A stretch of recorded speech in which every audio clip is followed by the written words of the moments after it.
Morning ulit. Andito yung pangalawang bubunot ngayong araw. May nakabueno mano na ngayon. Corn yung nabunot niya, yung top of the line pa. Ngayon, si Sir, pangalawang bubunot, pang-apat na. So, papakita ko lang ulit, bagong-bago. Yes, additional na naman. So, lalagay natin. Swertihan lang talaga eh. Yeah. Apakaswerte ni Sir kasi unang bunot, corn. Tapos ito, sana makuha natin, Sir. Sir.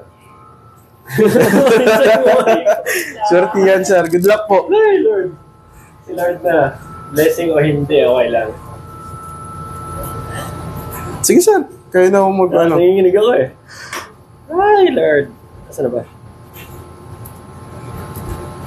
Parang wala. Ano na, Sir? Lanyard.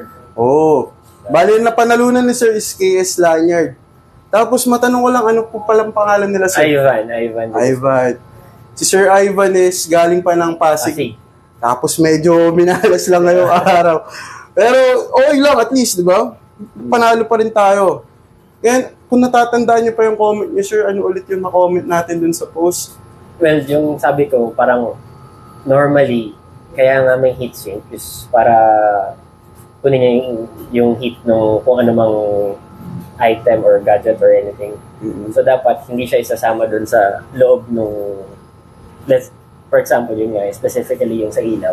Bakit mo siya ipapasok dun sa loob? Bakit mo siya isasama dun sa loob eh?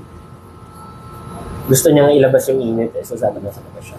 Tama. So, parang mawawalan talaga ng mawawalan na, nonsense yung pagpasok sa loob. Exactly. Okay.